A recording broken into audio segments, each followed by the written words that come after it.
회의를 시작하겠습니다.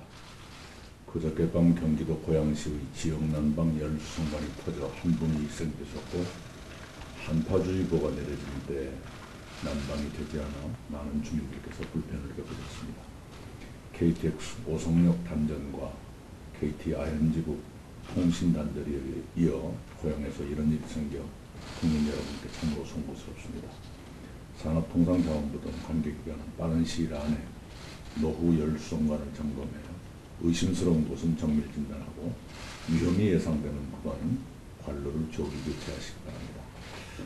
또한 관계기관은 지하에 매설된 가스관, 송유관 등 각종 시설물의 관리 체계를 전반적으로 재검토해 국민들께 안심을 드리도록 해주시기 바랍니다. 오늘 논의할 안건은 두 건입니다. 첫째는 겨울철 전력수급 전망 및 대책입니다. 겨울은 전력 사용이 가장 많은 계절입니다. 그래도 올겨울 전력 수급은 안정적일 것으로 예상됩니다. 공급 능력은 1억 322만 kW로 역대 최고 수준이며 예비 전력도 1100만 kW 이상으로 전망됩니다. 기온도 평년보다 약간 높을 것으로 예보되고 있습니다. 그러나 지금은 이상기후가 일상화되는 시대입니다. 올여름은 폭염으로 예상 최대 전력 수요보다 실제 사용량이 더 많았습니다. 올겨울에도 예상을 넘는 추위가 올 수도 있으므로 그에 대비해야겠습니다. 얼마 전에 대만에서 2025년까지 원전 가동을 전면 중단하는 정책을 폐지한다는데 투표자의 54.4%가 동의했습니다. 이것을 놓고 우리의 에너지 전환 정책에 대해 일각에서 문제를 제기합니다. 대만은 2025년까지 6기의 원전을 모두 폐쇄하기로 했고 공정률이 98%에 달하는 신규 원전 건설을 중단하는 등 극히 짧은 기간에 원전을 모두 없애려 했습니다. 작년 여름에는 828만 가구가 정전을 겪기도 했습니다.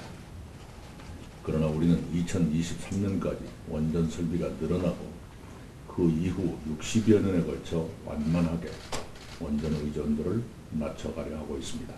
폭염과 혹한에도 전력 수급이 안정적으로 유지되고 있습니다. 세계의 선진국들은 우리보다 훨씬 더 빨리 신재생 에너지 비율을 높이고 있습니다. 그런데도 일부 왜곡과 과장으로 국민들께서 막연한 불안감을 가지실 수 있습니다.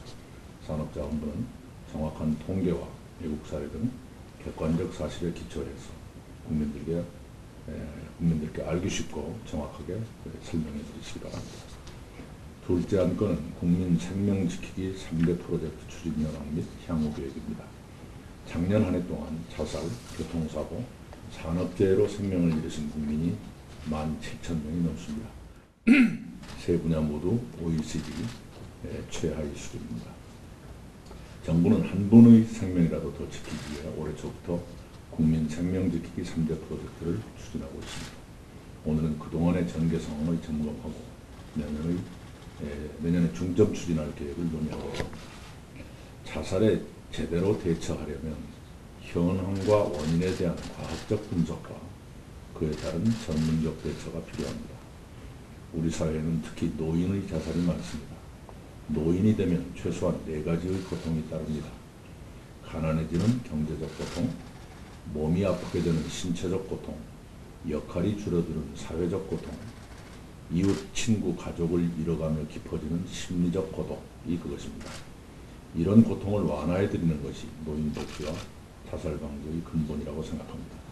모든 대책은 일선 현장에 전달되고 현장에서 작동해야 실효성을 갖습니다. 고독과 고립, 절망과 좌절로 죽음을 생각하시는 분들께는 가장 가까이 계시는 분의 도움이 가장 효과적일 것입니다. 마을의 이웃이나 친구, 도년회나 새마을회, 이장이나 반장 등이 도와드릴 수 있도록 지자체가 중앙정부와 함께 노력하는 체제를 강구해 주시면 좋겠습니다. 보건복지부 등 관계부처는 정책 그 자체와 정책의 전달 및 작동 체계를 점검해 주시고 지역사회를 움직이게 하는 방안을 찾아주시기 바랍니다. 교통사고 사망자는 크게 줄고 있습니다. 우리는 더 줄일 수 있습니다. 그러자면 재범률이 44%를 넘는 음주운전과 일반 교통사고보다 사망률이 15배나 높은 과속운전을 근절해야 합니다. 국회는 사람을 사망케 한 음주운전자에 대한 처벌을 징역 1년 이상에서 3년 이상으로 강화하는 이른바 윤창호법을 통과시켰습니다. 서울시는 내년부터 4대문안 간선도로 차량 제한 속도를 시속 60km에서 50km로 강화합니다. 대책의 성패는 국민의 동참에 달려 있습니다. 국토교통부, 경찰청 그리고 지자체들은 국민께 이런 점을 더 잘 알리시고 끊임없이 계도하시기 바랍니다. 산업재해도 줄어들고 있습니다. 지난해에는 타워크레인 사고로 17분이 희생되셨지만 올해는 그런 큰 사고가 없었습니다. 그러나 결코 만족스러운 단계가 아닙니다. 고용노동부가 9월 중소규모 건설 현장을 점검한 결과 10곳 가운데 7곳 이상이 안전규정을 지키지 않은 것으로 나타났습니다. 고용노동부 등 관계부처는 안전규정의 준수가 현장에 확고히 뿌리내릴 때까지 끊임없이 점검하고 계도해 주시기 바랍니다.